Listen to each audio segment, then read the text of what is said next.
Okay, so this is where Adaptify Design and my mentorship program can be of value. The question is, what kind of experiences can be expected from participating in your mentorship program?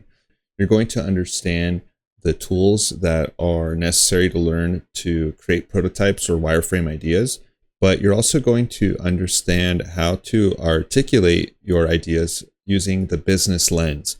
So as a designer, not only are you responsible for creating digestible forms of potential solutions, it's important for you to understand business needs or the driving factors for why users might do certain things, or what it looks like to understand real world problems so that users will have those problems solved by your ideas.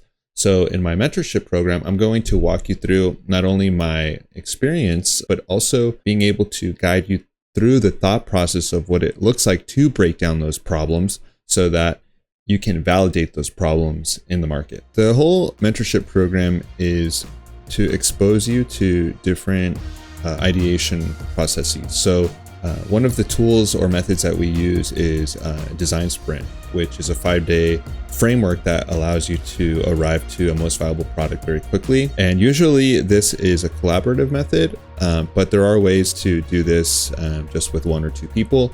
The other aspect to this mentorship is not only understanding the tools necessary, but also what it looks like to build out design systems so that you can have a well-rounded approach to being able to deliver your high fidelity prototypes that speak to a developer.